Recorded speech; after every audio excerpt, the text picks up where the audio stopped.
अस्सलाम वालेकुम क्रिकेट शौकीन and welcome to my channel. आखिरकार शेब अख्तर भी मैदान में आ गए। क्या मोहम्मद आमिर की पाकिस्तान टीम में वापसी होगी या नहीं, आज की इस वीडियो में हम आपको फुल प्रूफ के साथ बताने जा रहे हैं।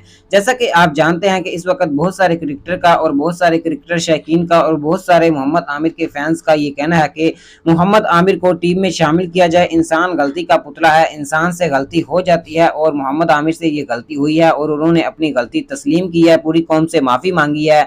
लिहाजा उनको पाकिस्तान टीम में शामिल किया जाए और पाकिस्तान टीम का हिस्सा एक मरतबा फिर आपको बनाया जाए। आपको बताता चलूं कि शुएब अख्तर का ये कहना था कि जिस तरह की उसने घटिया हरकत की है, पहली बात तो ये है कि चीफ सिलेक्टर आर्मी उसके साथ साथ चेयरमैन पीसीबी रमीज राजा और पाकिस्तान क्रिकेट टीम के कप्तान बाबर आजम उनको टीम में शामिल नहीं करेंगे।